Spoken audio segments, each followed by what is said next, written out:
let's move on. So we're going to get a little bit academic here. And as I said last week, this is one of my, excuse me, one of my specialist subjects, because this is what I devoted 6 years of my life to, part-time, studying my PhD. And I still don't know it all. There's still things to learn, which is one of the joys of academia, is that you never ever stop learning, even when you think you've done it all. So slide 10, sociology of news. So without skipping forward, folks, can somebody give me some idea of what their understanding of what news is? We sometimes talk about journalism, so those two, you might want to write this down, news and journalism, they're essentially the same thing. So news is produced by journalists. So what's your understanding of what news is? You can type it or you can say it.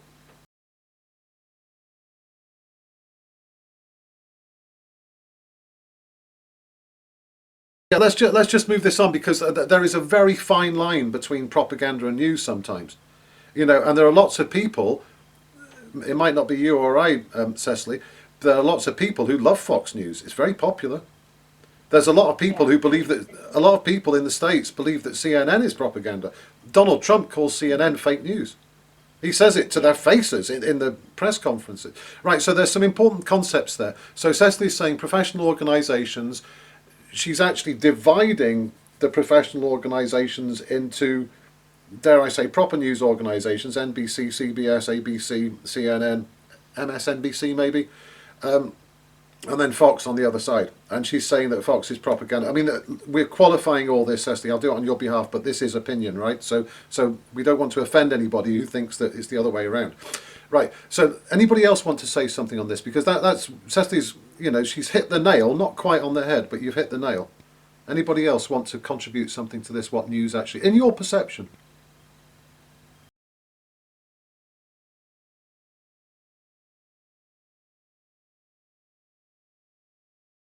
So Jesse, so let me just interpret what you're saying. So you're kind of saying that the definition of news has changed. So the BBC actually, folks, I don't know if you know this, but in 2 years' time it will celebrate its 100th birthday.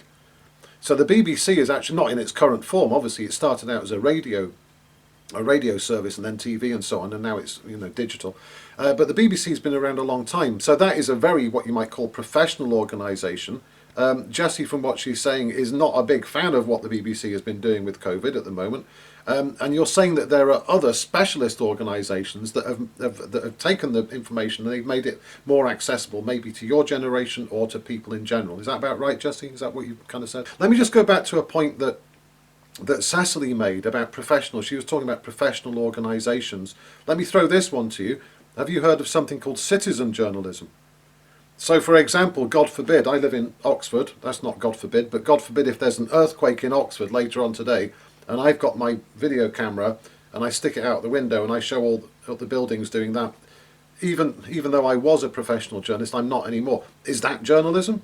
If my neighbour did it, who's never been a journalist in her life, that's journalism too, isn't it? Because what she would be doing is she'll be telling you what's happening in this part of the world.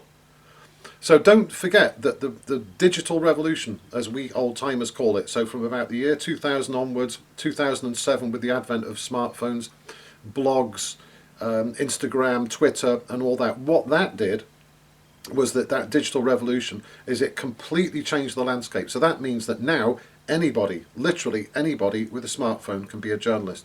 Now there's a big debate there, going back to what Cecily said, about whether professional journalism is real journalism and the rest of it is either propaganda or just opinion. There's a huge debate about that. Because you can also say, as Jessie was hinting at, that the BBC could actually be opinion and propaganda. And I've read books about that says that the BBC is essentially the propaganda of the British establishment. I'll give you one small example.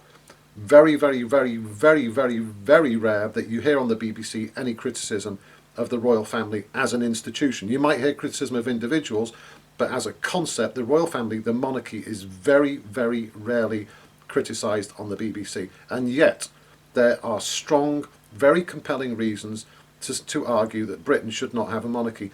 One of the reasons is that hardly any other country in the world has one. I mean, the whole American Constitution was based on the idea of representation and all that sort of stuff, and getting rid of the royal family. It always amazes me why some Americans actually love the royal family, because their whole country constitution is based on not having one. So this whole idea of the royal family, very rarely criticised in an impartial broadcaster that show has balanced reporting. There should be reports on the royal family being an outdated institution. You hardly ever hear it. Likewise, the reporting of Britain's nuclear weapons, something very close to my heart. I think we should have a huge debate about them personally. I've never heard that debate on the BBC. We spend billions on nuclear weapons, and probably we will never use them, thank goodness. So what's the point in having them? So this idea of impartiality and bias and professional journalism and citizen journalism, it's a big area. So let me just say at this point, if you want to do something about citizen journalism, so you're all citizen journalists, maybe without even knowing it. When you put something on your Instagram feed, I don't know, about the trains being late on your trip to Cambridge, that's journalism. You're telling the world telling the rest of the world what's happening. Yes, I get your point, Cecily. I know, but I still find it ironic that a country such as yours, that's a republic, is so many people in the US are fascinated by it. Okay, so that we've had a bit of a discussion about what news actually is. So here's next slide number 11. So here's a couple of notes about what news or journalism can be. So news is something that we didn't previously know. It's a bit like when you go around and see your mate and you'll say, hey, you'll never guess who's dating so-and-so. Right, that's news, isn't it? This is the big news. Sally's going out with Tony, or whatever it might be. News also, second point, which has come to the fore in recent years with Donald Trump's expression that CNN is fake news and the New York Times is fake news. News is something that's true. I mean, it seems really obvious, but news is true, isn't it? What we don't want to hear is, lies on the news. I mean, that's what characterises news over fiction, is that it's fact. There really was an earthquake. This person really did get married to that person.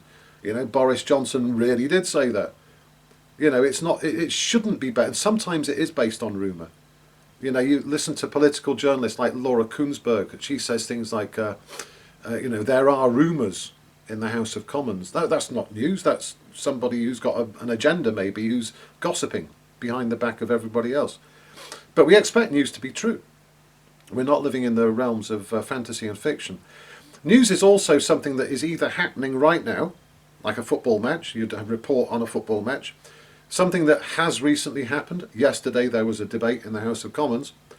Or something, the other thing that news journalists do is they speculate. Something that might happen. Something that, Boris Johnson is expected to say this tomorrow. Going back to Cecily's point number 4, it's traditionally produced by professional journalists, so journalists who've been trained and experienced, and they know about things like ethics and law and news gathering techniques and editing and all that sort of stuff. But it's also increasingly produced by what we call citizen journalists. So citizen journalists can be anybody with access to the technology, which literally means pretty much everybody these days. And just to confirm, news is also synonymous with journalism. So that is, it essentially means the same thing. But journalism can also relate to the profession or the academic study. So just think about the terminology, So we're not talking the media here. We're talking a small part of the media, or quite a large part of the media. So we're talking news and we're talking journalism. So there's a few definitions of what we're actually talking about. And according to the academics, I'm going to give you some examples here of what the scholars say. So the first quote, and this, funny enough, this is an American academic. So if you're interested in the sociology of journalism, one of the leading academics is a guy called Professor Michael Schudson, and he wrote a book in 2011 which is very useful, particularly for our American friends. So Taylor and Cecily, because he talks about the sociology of news in the States. Some of it is relevant to the UK. Actually, there's a big gap in the market for a good sociology of journalism book about the UK. Maybe I should write it. But Michael Schudson is one of the top scholars in the States. So Schudson says news is the product of journalistic activity, obviously, and in more academic terms, a dominant force in the construction of common experience and a popular sense of what is real and important. So in other words, real and important, if it's on your TV screens, if it leads the news, it's real, it's important. All the stuff by extension that's not on there is not important and possibly not real. A dominant force in the construction of common experience. So it's, people talk, when they get to my age and my parents' age, people start talking about, oh, do you remember? The classic example is the tragic day when JFK was assassinated. Or 9/11, all these other tragedies. These are moments that kind of bring people together, and they are defined almost by the journalism that covers them. Another quote there, news is that which is judged to be newsworthy by journalists. It sounds a bit tautological, it kind of sounds obvious. Journalists who exercise their news sense within the constraints of the news organisations within which they operate. What they're talking about here, the constraints, there's only a half-hour news show. So you can't tell us everything that's happening in the world in half an hour. You've only got half an hour. So you have to be selective and you have to be varied. So that news programme, half an hour, is probably divided into 10 segments. That's 3 minutes per segment. And when you think about everything that's happening in the world, the complex issues like climate change, like poverty, like racism, you can't really do justice to them in chunks of 3 minutes, scattered over a day. So it's judged to be newsworthy by journalists. Who decides what's newsworthy? My decision might be different to yours and all your other classmates. And then these two authors, Evans in this book, a very good book called An Introduction to Journalism Studies by Karen Val-Jorgensen and Thomas Hanich. And Evans in that book says editors are human sieves of the torrent of news. A sieve, like in the kitchen, you sieve the flour. It's like it has a grill on it and you sort of sort out all the lumps and all the fine stuff comes through, or you use it in the garden for doing it with soil. So they're basically sorting out the torrent of news. And like I said, there's hundreds, thousands of stories happening every day. So journalism actually is a selective process. More than anything else, journalists are choosing certain stories to focus on, and by extension, they are ignoring everything else because they don't have the time, they don't have the resources, and sometimes they don't have the interest, which is possibly more significant. And another quote from Michael Shudson at the end, journalism is the practice of regularly producing and disseminating information about contemporary affairs of public interest and importance. That's probably a really powerful quote. That kind of sums it up really, doesn't it? And notice, Cecily, it doesn't say anything about professional or citizen. So that's something which has changed. I think, Cecily, 10 years ago you would have been absolutely right. That has now changed now. People have started to think of journalism that's something that isn't necessarily professional. The downside of that, of course, is that people who don't know what they're doing, they're armed with all of these weapons, social media and Twitter and websites, and they can write whatever they like. And that is one of the biggest problems at the moment, is sorting out what's true and what's not true. But it's not just citizen journalists who do it. Sometimes the professionals, to their eternal shame, are not exactly authentic with the news. So let's move on. Slide number 13, there's some definitions. Slide 13, there's different ways of categorizing news. So if you're going to do something for your assessments about news, about journalism, what I suggest you do is that you look at these next few slides and narrow it down. Don't just say news, don't just say journalism. You need to narrow it down. So one way of looking at journalism or categorizing news is to look at the platform. The platform, sometimes called the medium. So you've got print, broadcast, digital. Those are the three main categories. Print, traditional, goes back 600 years. Where are we? 17th century newspapers were invented, a few years after the printing press. So for the first couple of hundred years, that was it, news. And it was called the press. And you still hear people use the word the press. Some people use it in the wrong way. But the press actually means the printed media, not broadcast. So it comes from press because in the old days, well, they still do. You press paper onto ink, and that's where the word comes from.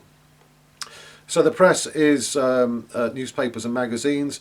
About 100 years ago, broadcast was invented, first radio and then television. Television became huge in the 50s, and it really dominated for the second half of the 20th century.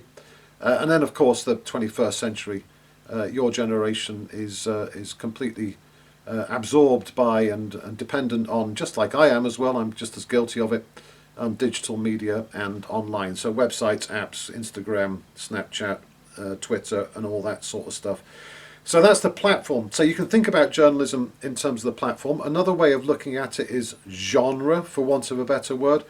So if you look at a good way to think about this, folks, if you go to the BBC News website, and any news website, at the top it says BBC News, and then it says politics, UK, international, sport, science, what else? Various other categories as well. Entertainment news, for example. So that's genre.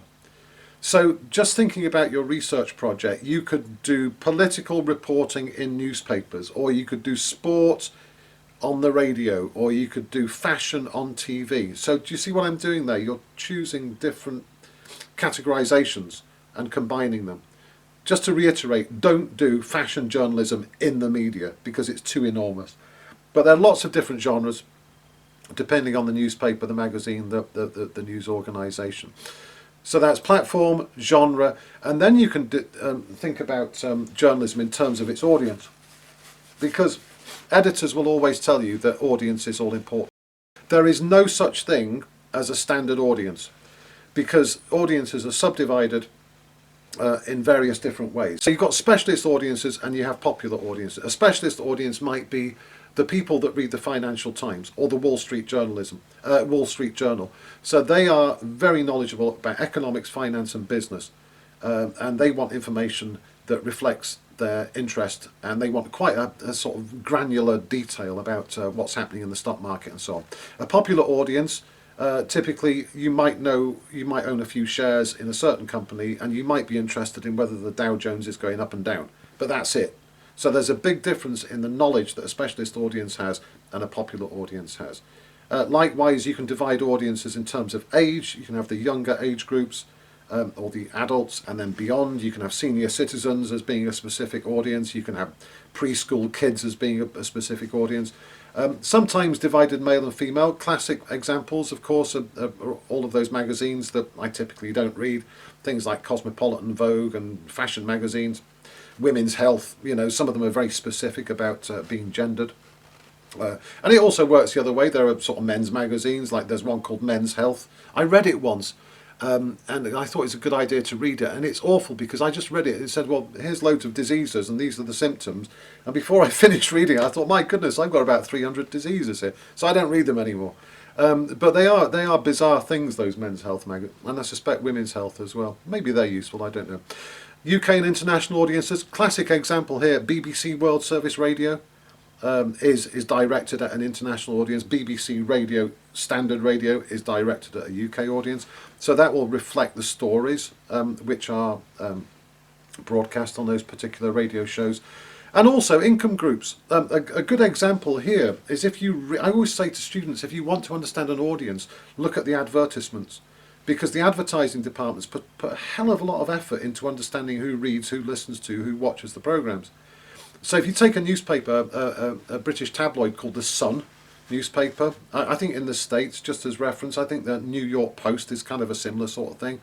So typically, not wishing to be rude, but the education of the readers is pretty low. You can tell by that by the language they use in the newspapers and the choice of stories. But if you really want to understand the audience, look at the adverts. And we did an exercise in my undergrad class a few years ago, and I brought loads of newspapers and magazines, and I said to the class, right, tell me who the audience is. And they looked at the adverts. So the Sun typically has adverts for sort of gambling websites and sort of rather cheap supermarkets like Asda and Lidl and places like that.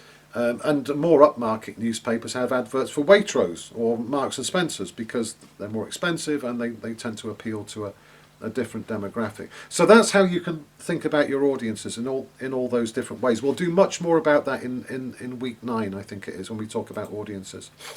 And to give you an example, a real life example, my early career when I was a journalist many years ago, the first period, before the digital revolution, that's how old I am. So I worked for magazines and newspapers. I wrote about economics, business, science, technology, sport, fashion, can you believe it, me? And many other subjects. The audiences I wrote for, a lot of specialist audiences. So I wrote, for example, about the business of the technology industry, and I was writing for people who worked in the technology industry, so they knew their stuff quite well.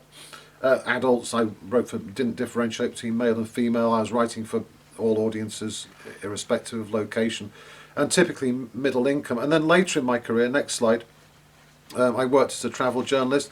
I did some work on radio, websites, and the audiences were slightly different as well. So it shows, really, using that quick example of my career, that journalism is not a homogenous thing, that it can be subdivided into different areas, into platforms, into genres, and into audiences. And there are other ways of doing it as well. And my research interest, next slide, number 20, which platforms? I'm interested in all platforms, but I'm particularly interested in the BBC. So, see, this is my point. I could say broadcast journalism is my specialism, but it's too big. It's too big. And the BBC, I think, is incredibly important. And like I said, it's been around for 100 years. And we all depend on it to some extent, so I think it's worthy of study. My real genres of interest now, politics and economics and business and audiences. I don't really do too much audience research. So politics, economics and business and the BBC are my interest. So what I would say to you, ladies and gentlemen, slide number 21, when we finish today's class, come back to this slide, 21, and choose one of each. Well, certainly choose a platform and choose a genre.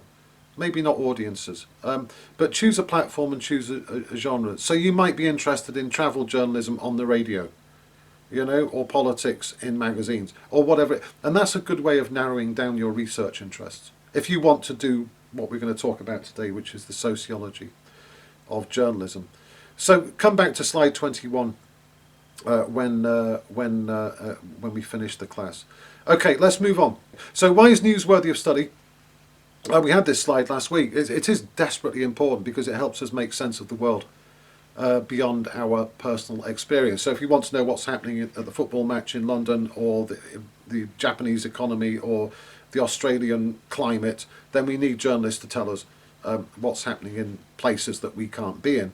And it helps us to make informed choices, whether it's consumer or politics or life or etc. And don't forget this idea of normative expectation.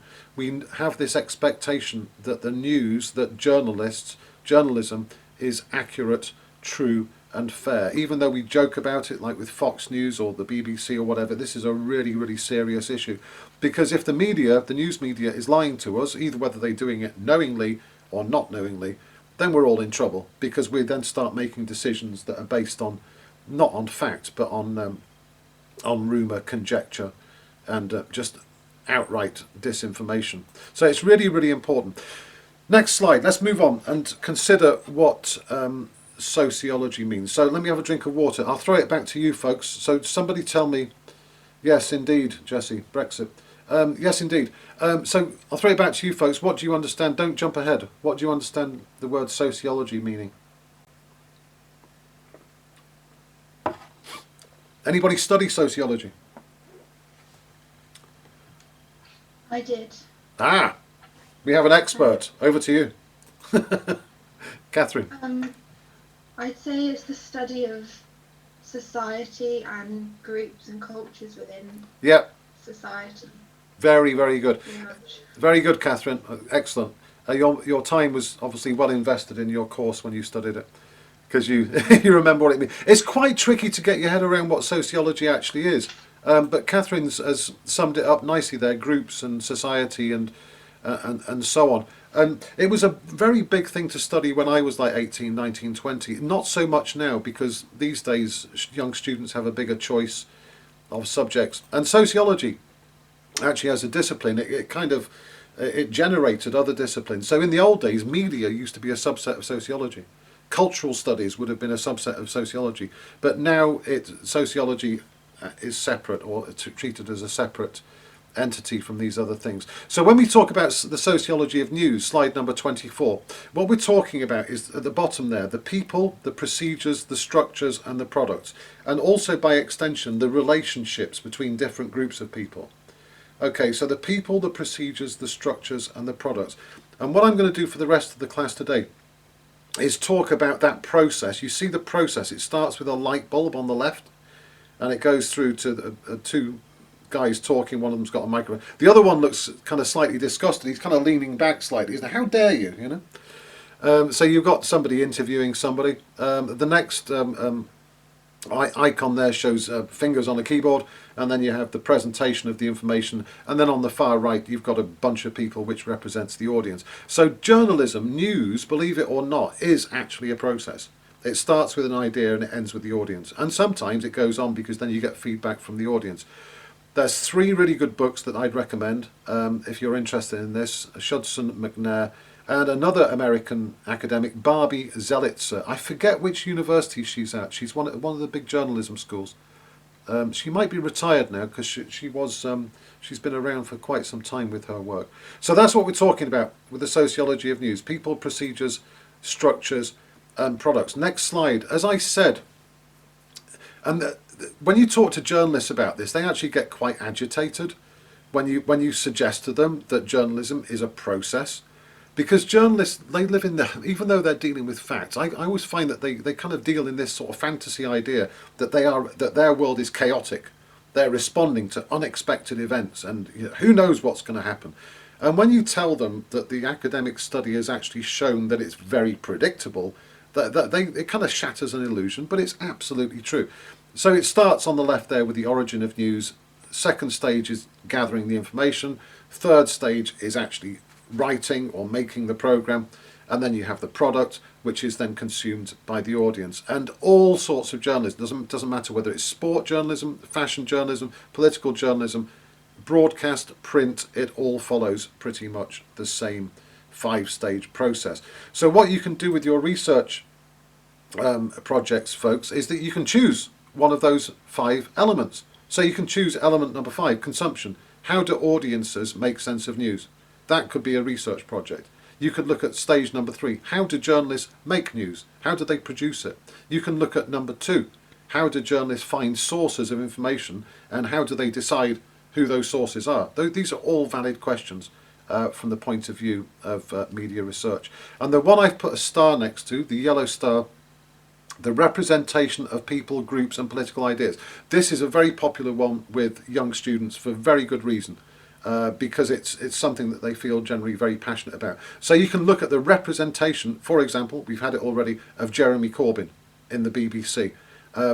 Actually be careful with that one, because one of my friends who works at Birkbeck, University of London, he has already written a very, very good paper on that, and we'll be talking about that in week 6. So you can say about how an individual is represented in the media. And you can choose who that individual is. It could be the Queen, it could be Kim Kardashian, it could be Donald Trump, it could be Joe Biden, it could be anybody you like. How are they represented? How does the Daily Mail represent, I don't know, Miley Cyrus, or whoever it might be? So you could choose that as a research subject. Very popular and quite straightforward, quite easy to do, and also very revealing.